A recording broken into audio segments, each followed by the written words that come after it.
Hello and welcome to my review of the Chaos Space Marines Heldrake for Warhammer 40,000 from Games Workshop. This model will cost you £50, although you'll be pleased to know you can pick it up at a discount from third-party sellers. I unboxed this miniature a few months ago and I've recently completed it and wanted to show you it complete in this review. And the format of this review is as follows. We'll have a look at the detail of the miniature. I'll discuss how easy it was to build, any mold lines, any issues. We'll go through the spare parts, of which there is only one. Then I'll go through some size comparisons, and then finally I'll talk about the rules for the Heldrake using the brand new 9th edition codex. So first things first, let's have a look at the miniature and the details.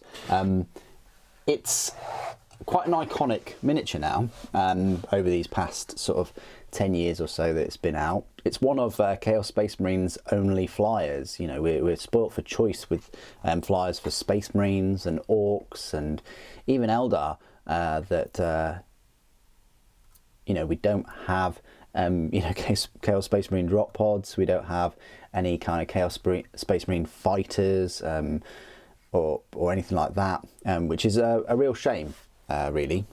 So it's great to see an actual flyer for the Chaos Space Marines, and it's a good one. This kit, although getting on a bit now, it does hold its own, and it's still quite a decent miniature to put together. Comes with this base, which you can take off, and you can sort of swap it round. It will always be at a slight angle to the left. You know, unfortunately the slot isn't sort of, I say, central, but you can kind of move it around a little bit on that base, but it's always going to veer a little bit to the left, which, yeah, if you're going to have two or more, they're going to look a bit similar. However, you can pose the arms and the arms that hold the wings, you know, differently, a bit more a bit lower, a bit higher. The neck and the head itself you can pose, and even the little kind of legs at the back you can rotate and move. The one thing I will say about this model, which I do find a bit odd, is how kind of transparent it is. You know, from these exhausts here and this big main thruster, there's quite a few holes there, and you know, when it's not painted you can see quite clearly into those holes, and I would have liked some kind of cut off or shut off, some kind of like to show the jets or something. That's the one kind of take. Everything else is fine though, like the neck and the claws and the head, and you know, the main weapon there. I've equipped mine with a bale flamer. You can equip it with a Hades autocannon, which I might as well just show you right now. So this is the spare part. The only spare part you get in the kit is just this. So yeah, for your £50 you're not going to get many options with this one. But there you go, that's the Hades autocannon that you could opt to go for. If I did get another one, I would pose the wings drastically different, and also I would use that Hades autocannon as well. The mold lines are a bit of a pain. They run all along each sort of side of the wings. There's also mold lines in between all of these veins, or whatever you want to call them, these spikes. So that might be a bit of a pain. You know, it is an old kit, so the mold lines are a thing to watch out for. So we've had a look at the miniature, we've had a look at the spare part.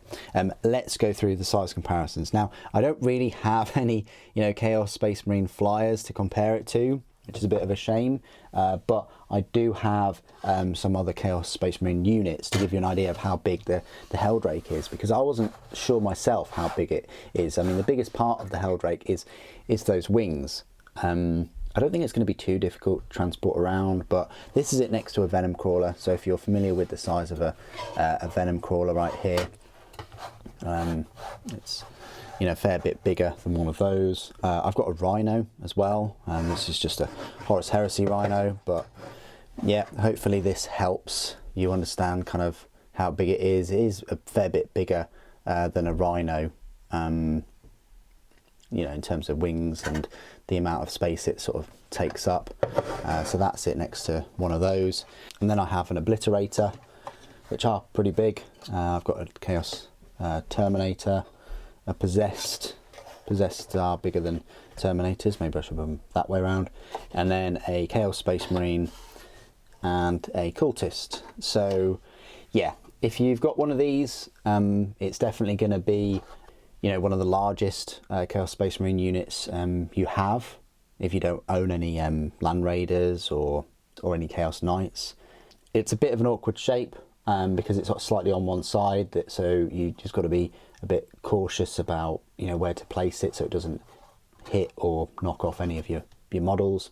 Final size comparison I like to make is just with some Space Marine models. So the Imperium model. So we've got a normal Space Marine here, Primaris there, and Sly Marbo as well. So that's where it stands up next to those. So if you're going against Primaris, it's still going to take a big footprint from one of those. It's definitely got one of the widest wingspans of any flyer that's out there.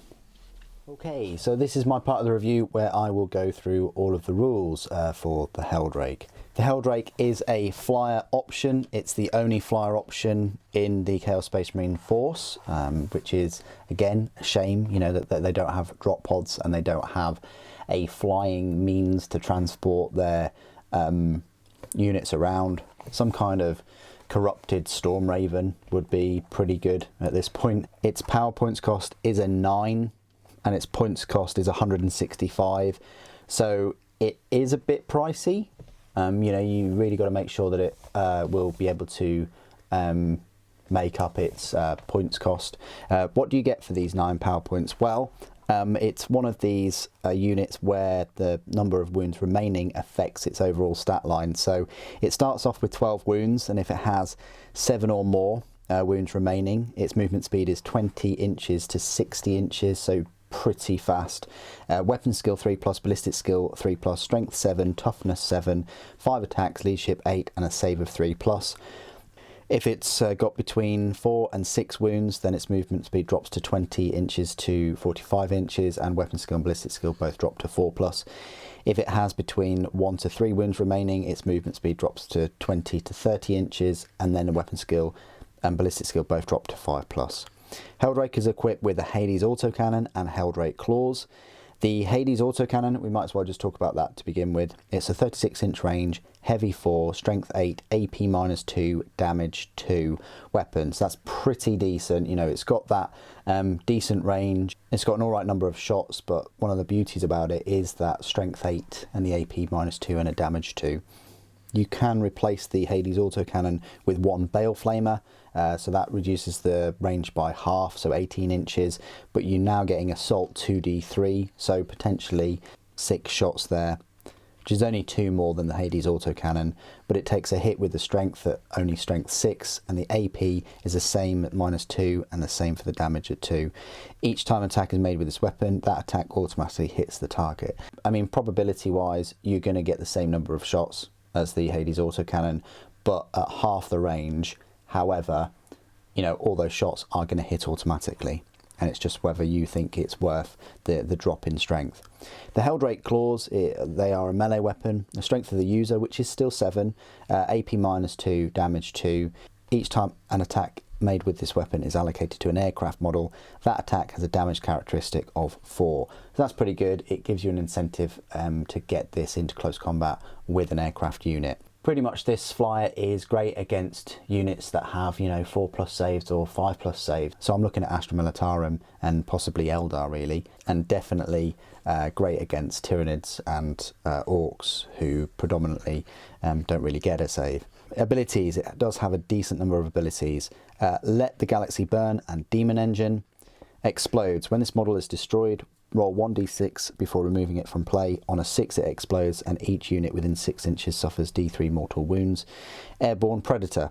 Each time you declare a charge with this model, you can only select aircraft units as the targets of that charge. This model can only be chosen as a target of a charge if that unit making the charge can fly. You can only fight with this model if it is within engagement range of any enemy units that can fly, and this model can only make melee attacks against units that can fly. Enemy units can only make melee attacks against this model if they can fly.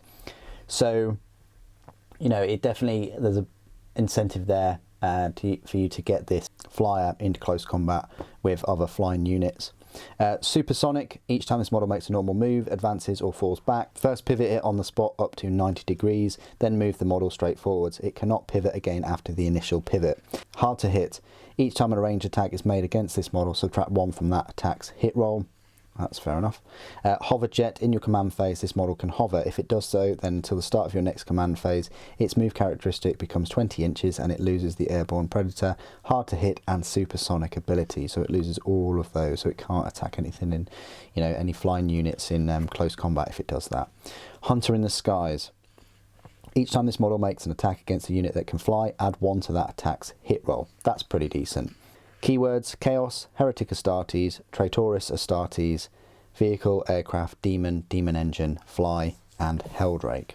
Now, I just wanted to touch a little bit on the Demon Engine abilities because they're pretty important. So with a Demon Engine, the model has a 5+ invulnerable save, and in the command phase, the model regains 1 lost wound. I just thought it's important for me to explain that if you haven't heard of Demon Engine before. Usually units explain if they have an invulnerable save or not, but what they've done is for all the Demon Engines, they've just bundled in those 2 rules with that ability. So, you know, if it is taking fire, it's automatically regaining 1 wound every turn, which is very nice. Increases its survivability. It's got its toughness 7, it's got its 3+ normal and a 5+ invulnerable. So I wouldn't worry too much against its survivability, even if your opponent has another flyer or has some kind of anti-air weaponry. The only downside of the Heldrake, which it didn't really suffer in previous editions, is just its damage output. And I'm trying to get the value of those 165 points. If you're typically only pumping out 4 shots, that might take a few turns for you to get your points value back. And because it doesn't have like a flame template or anything for that Bale Flamer anymore, or the armor penetration of 3, or -3 in the new rules, I would be going after other flyers with it in close combat, because, you know, you take out somebody else's flyer with the melee with those Heldrake Talons, and then that's potentially a nice 100 points you probably scored. So if you can take out a flyer or 2, that would be great.